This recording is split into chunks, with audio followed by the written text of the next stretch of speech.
Welcome, everybody, to another exciting edition of the Pennsylvania High School Football Report. I'm Brian Linder here with Dan Sostek. Big Dan, there was a time, guys, when Dan said, "Hey, man, I want to come on the podcast." Right after he come over from Chambersburg, and now Dan's on the podcast. He's double duty. Dan, he does 2 times a week. You're on the podcast more than I am, man. You This, and Ethel already recorded an edition, right? yeah, this is my third recording session today. I'm recording from my parents' house, and I guess I'm supposed to keep the illusion going that we're recording on separate days. It's going to drop later, but we can let you behind the curtain, let you know that session number 3 for me. We talked to Juniata's Wyatt Ehrenzeller and Seth Lobb, and now we're chatting with a B Linder. So get going. And as always, this is the edition where we have no script, we have no real plans. We're just talking football, and you know, we come off of another exciting week. Dan, I know you went out and covered West Perry. Uh, you know, that's been a great story for us, but they called a big time beatdown at at Wyomissing, and I think it got pretty ugly at the end. I think there was a couple of ejections and stuff like that. What did you take from that game? It was a tough way to see West Perry season end, and I think it got a little ugly. Yeah, styles make fights, and that why missing team is just a really bad matchup for the Mustangs. Yeah, I mean, West Perry's one of those schools, right, where they don't have the biggest linemen. They kind of make their hay with physical play and the read option stuff with Marcus Quaker. That stuff doesn't work when you have Caleb Brewer. They kind of drop them back a little, kind of play this no man's land between D line and linebacker, and couldn't really get anything going with the running game, and the passing game didn't really get going until late when they kind of subbed out. It's just a bad matchup. I think Bob Bowden knows it, and that's why when he was talking at the end, expressing some frustrations about the situation West Perry's in, uh, you know, just the kind of the logistics of everything. I think that's probably where it comes from. I think if you didn't talk to him right after the game, he probably would say, maybe it came off targeted as why I'm missing when it's really more about larger issues than why I'm missing, because why I'm missing is a public school with I would say probably not they're not the biggest culprits of the kind of stuff Bob Bowden's talking about. But when you're a school like West Perry that you just have whoever's born in that area and there's no one else around pretty much. You're gonna need a family of 5, like 5 twins who are all 320 pounds to help you win a state title, it feels like. Yeah, what Wyomissing, as far as I know, and everybody I've talked to, is not the by far even close to being the biggest perpetrator of getting transfers around the state, and yeah, that was one of the things. But it's an issue statewide, but I don't know that it was an issue here. It was just a really good team, a team that has a program. They don't do all the flashy stuff. They're going to come run the ball at you, Yeah. and it works. And Caleb Brewer They're is a man. So they're almost like one of those military, like a military institute. Like they're just so methodical with what they do. It's hard to stop, and especially when they get it rolling and they get up on you early. Like the best way to have a chance against them is do what Trinity did, right? And, you know, it sounds simple and sounds stupid. Yeah, the best way to win is to be winning. But if you change the game script on them, that's the way to be. And if you let them take a 14-0 lead, it's gonna be a rough day for you. yeah, because they're going to grind and chew and just run the football and do what they do. They don't make a lot of mistakes either, and even as much as so as like a team that does what they do. If you get behind a team that does not have get a lot of penalties, doesn't make a lot of its mistakes, it limits your opportunities to get back into a game, and that's what happened. West Perry got punched in the mouth. Season ends, great run for the Mustangs. That was one thing that I wanted to ask you about that because I know you went there and it did get a little ugly. I tell you what else, man. I've been pumping up Central Catholic all year. Then I go watch Art Walker's pregame speech. I forget. I think maybe Prospect Media had a video out there. Man, he would have had me fired up to run through a wall. And guess what? North Allegheny did, man. They went and beat Central Catholic. A little bit of a shocker. I Yeah, think. I mean, probably not a shocker for people there, boots in the ground, but just from looking, from the wide angle, right? yeah, Um, Central Catholic was a team that had all the guys on paper and all the big prospects, and North Allegheny got them, man.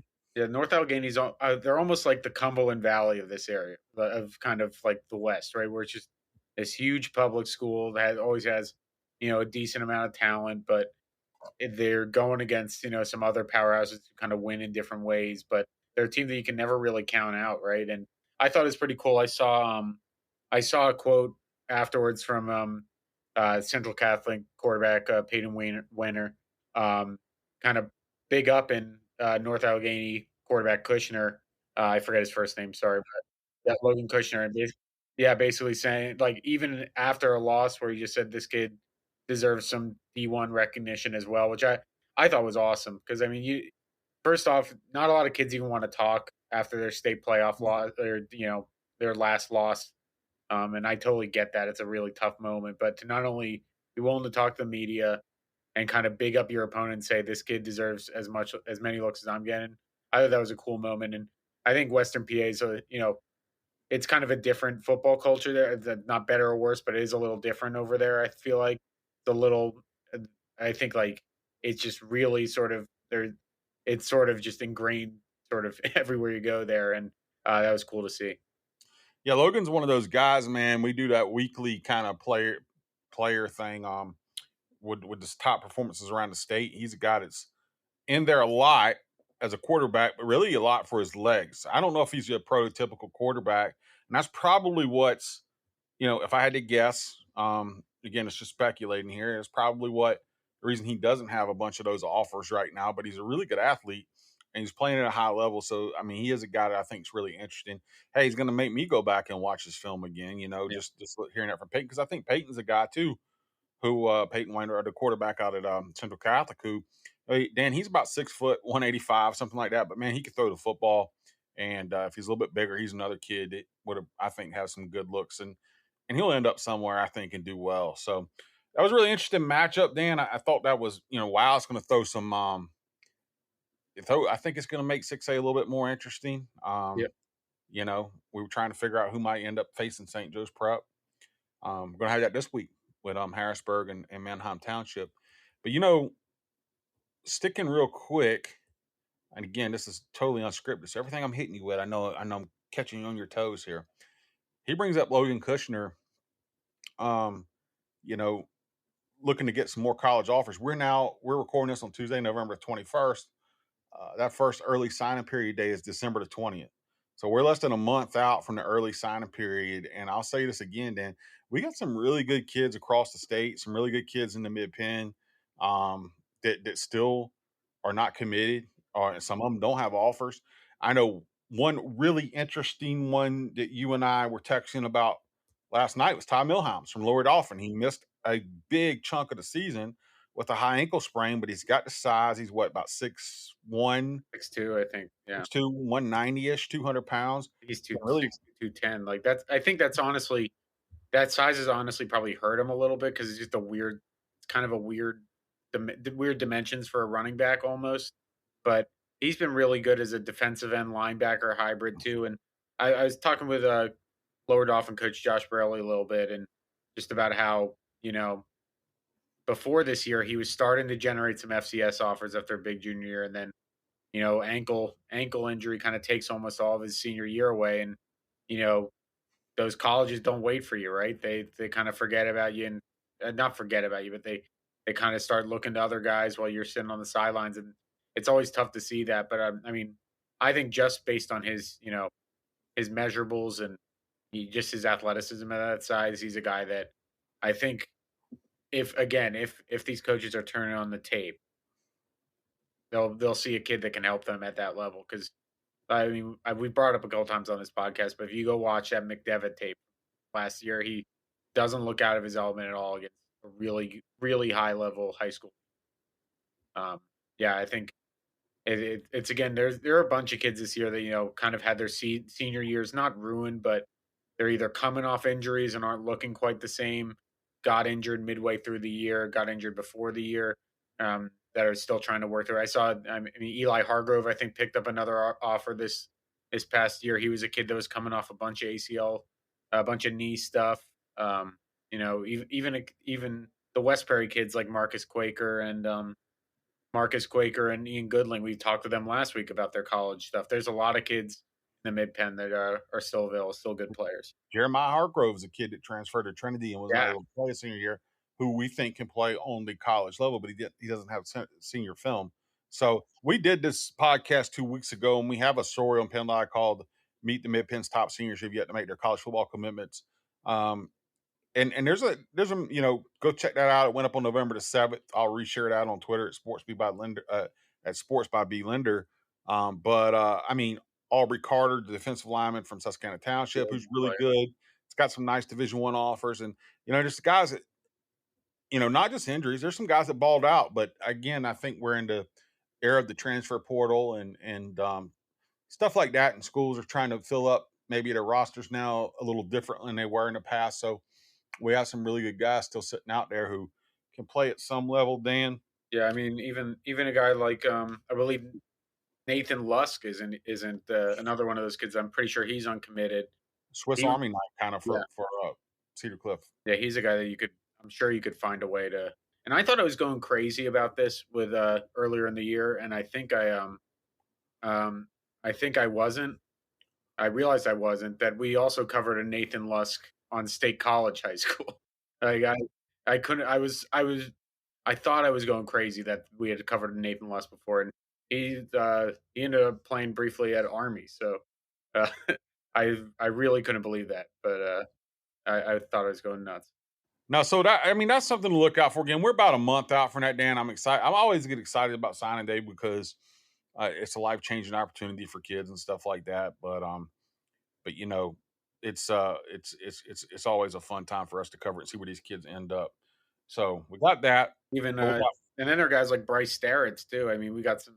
I believe he's still uncommitted, and he he pretty much carried Cumberland Valley to the depths I don't think any of us saw coming. I know you talked to him earlier this year. That's Angel another kid. Cabrera had 1,400 yards. Yeah, Not the fastest back, but he was a big guy. I mean, he might could play linebacker at the next level. So there's a lot of guys. Guys, check out that piece on PennLive.com, and there's a lot of guys out there that I think can really get it done at the next level. Just looking for an opportunity there. So Dan, what do you and Epler talk about? I'm not privy to that. What did you guys talk about? uh, we we went small school, so we focused on the small school mid pen and district. Yeah, mid pen team still alive. So we started out talking about Camp Hill, Camp Thrill, the maybe the early front runners for our Penn Live Cup at this point. Honestly, they've had, We should trademark Camp Thrill and yeah. sell shirts if they make it to state championship. Tyree Smith quote tweeted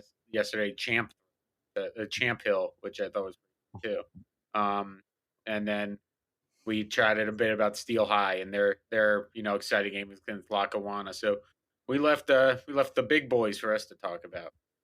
And we got a big one. Yeah, Manheim Township, and is going to host Harrisburg. and we've You kind of know, been joking about this matchup where I think you've been saying that I don't think doubting's the right word, but I think that I have been pretty steadfast all year that I thought Mannheim was a step above Harrisburg. I'm starting to get some doubts. It's starting to creep in. well, you know why? It's because of what I texted you guys. And listen, I have all the respect in the world for Mark Evans. We've had Hayden Johnson on here now. I think he's right behind Alex Irby. Alex Irby's been on here 3, maybe 4 times. I think he's the record holder. Hayden's been on here twice. Um, the quarterback from Manheim Township. And when I watched him, not just against Harrisburg, but then that spring 4 game, I was texting you guys, they might could even beat St. Joe's Prep, with a few bounces of the ball in the right way. But now here we go, guys. Listen, we've seen this movie before, though, right? We've seen Harrisburg get beat by them, and albeit it was not as bad as it was this year, Yeah. and find a way. And this is a Harrisburg team that has gotten better incrementally throughout the year. Sean Lee is absolutely balling out. Um, and so, like, it's hard to pick against Manheim Township, but it's hard to pick them too because we've seen this movie before. We've seen Harrisburg rebound and beat them, Dan. Well, there are a couple things that are giving me second thoughts about maybe Harrisburg is going to have a chance here. And the first one is, you know, Cumberland Valley made Manheim look kind of mortal last week, right? Like they've been two of the last three games for Manheim, uh, their Wilson game and their CV game. Now I was told the Wilson game wasn't really as close as the score indicated. It was just always kind of a two-score game, but Wilson was able to like score on them, but Manheim kept scoring as well. But the CV game, and I know it was raining, I know it was an ugly game, but and I think that you're seeing some ability to move the ball on Manheim, which you didn't see earlier. And then the second thing it's been a double edged sword with me for Harrisburg is that they haven't started these games very impressively the last couple weeks.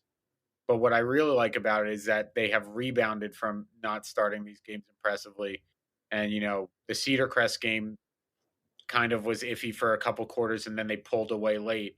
And then the Central York game, it was kind of in doubt a little bit. Then they take the lead and just kind of hold on.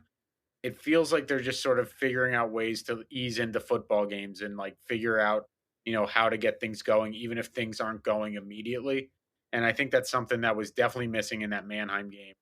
And it's something that I think they've kind of figured out when they need a big play. It's not necessarily going to be through the air. It's going to be through designing ways to get Sean Lee some space and let him do what he does best, which is, make guys miss at the second level. And uh, yeah, I think that they're showing an ability to win football games in their own sort of distinct way, which I don't know if they necessarily had at the beginning of the year. I think at the beginning of the year, they were just kind of, all right, if we need to win like 55-10 or that, and then they get punched in the mouth by Manheim, and they kind of have to reevaluate some things.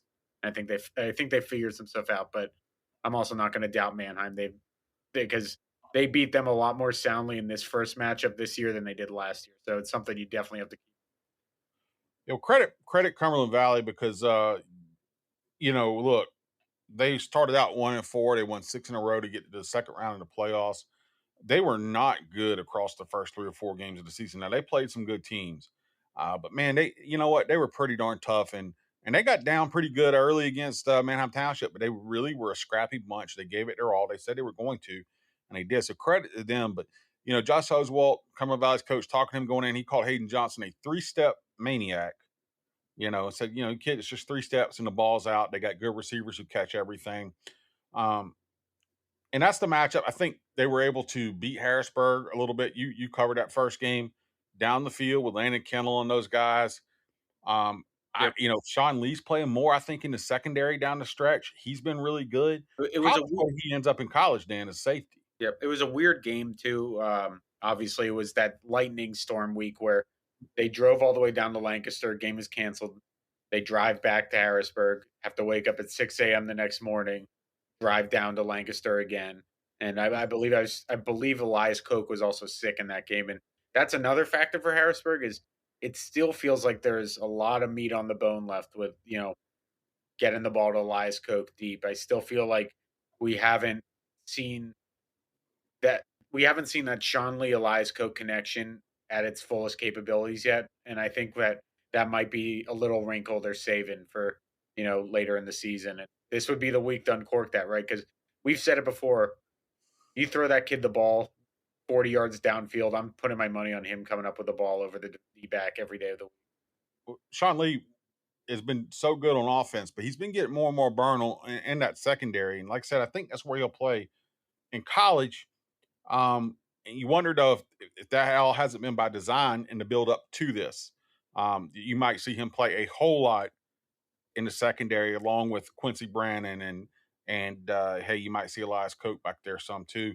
You might see some guys going 2 ways. This is all speculation here. A little bit more. Harrisburg's never had a really deep roster, but if they can match up with those guys in that passing game with that quick 3-step and stuff that Oswalt talked about, it gets a lot more interesting too. So the one strength about Harrisburg again throughout the season, the last few seasons, of their remarkable run is that they have gotten better as the season has gone on. I think that's a mark of a good coaching staff.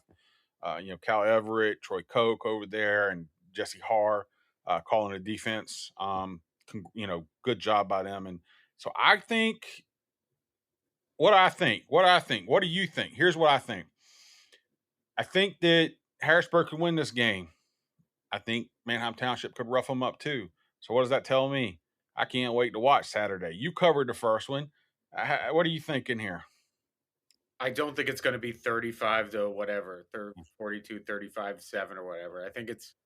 I think Harrisburg's gonna I wouldn't be surprised if, even Harrisburg jumps out first drive 7-0 or something like that.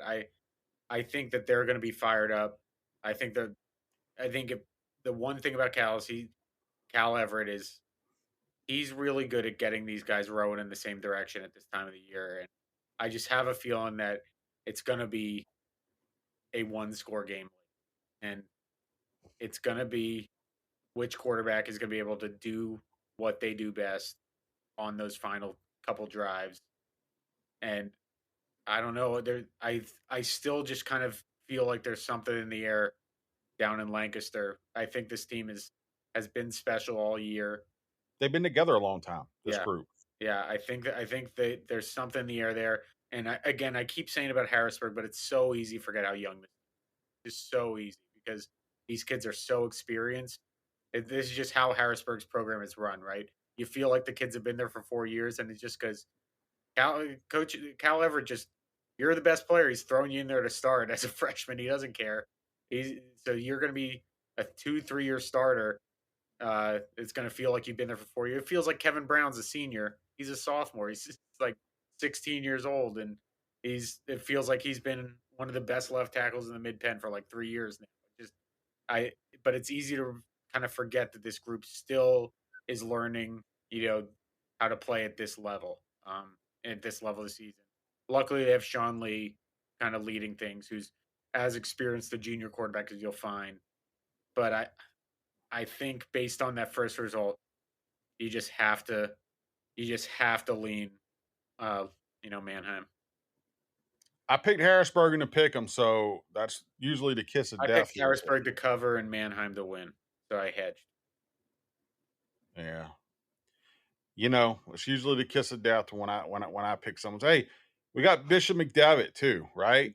So state championship favorites. Who's McDevitt got this week? Manheim Central, right? Manheim Central, and hey, no love lost between those teams. Yeah. They probably are not each other's favorite squads.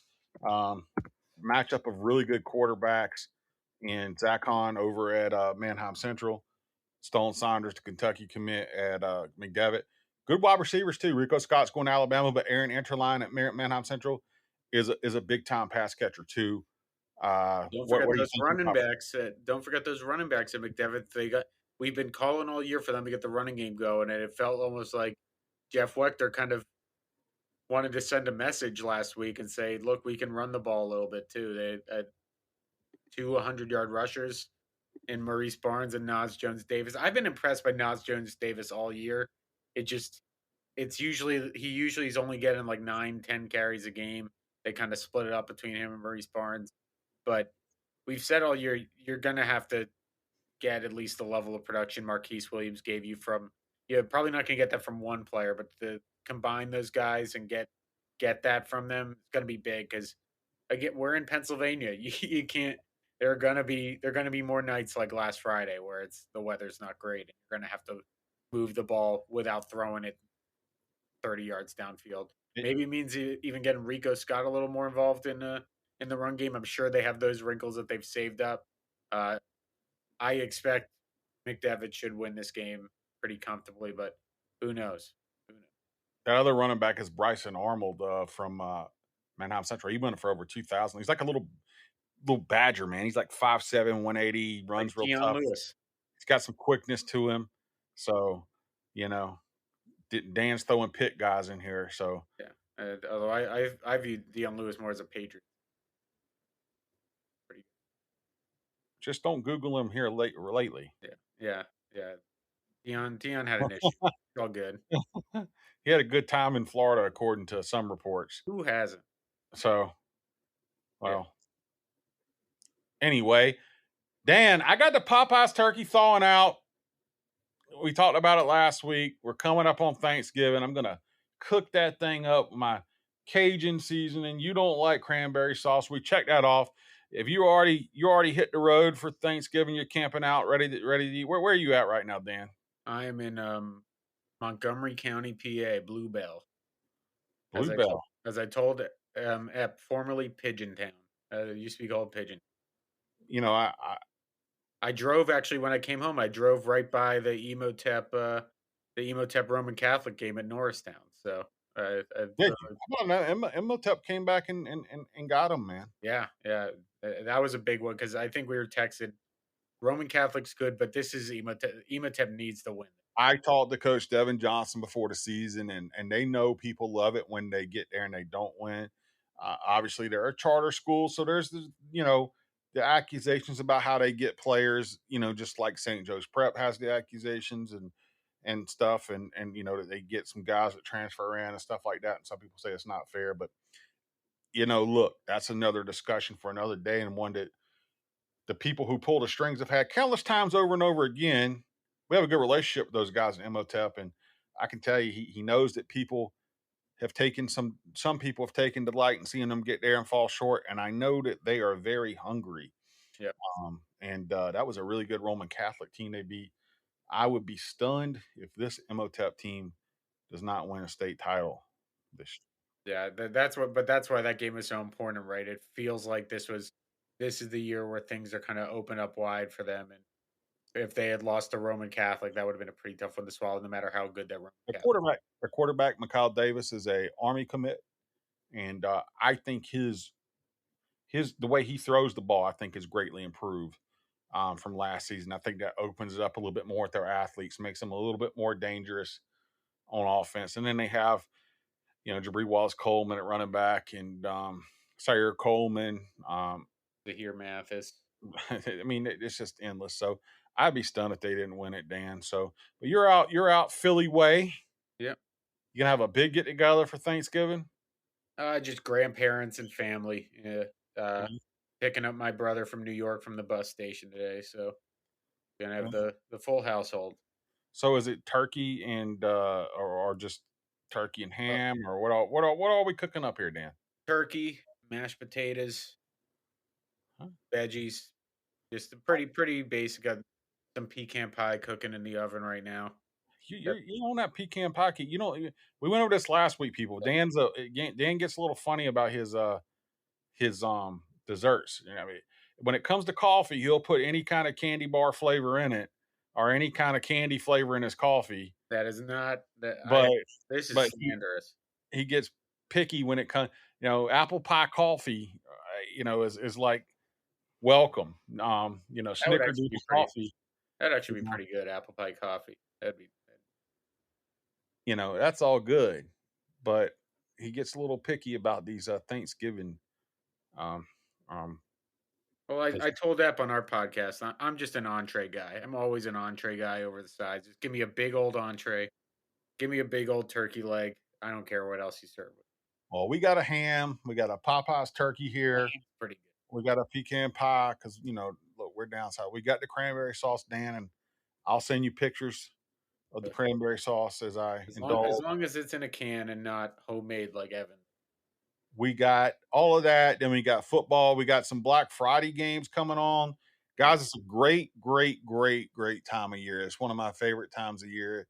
It's a little bit sad because football season's winding down, but also it's just a great time of year. Make sure you eat your bellies full. If you don't, if you're in Harrisburg and you don't have a plate, hit me up at Sports by B Linder. I'll make sure you get that plate.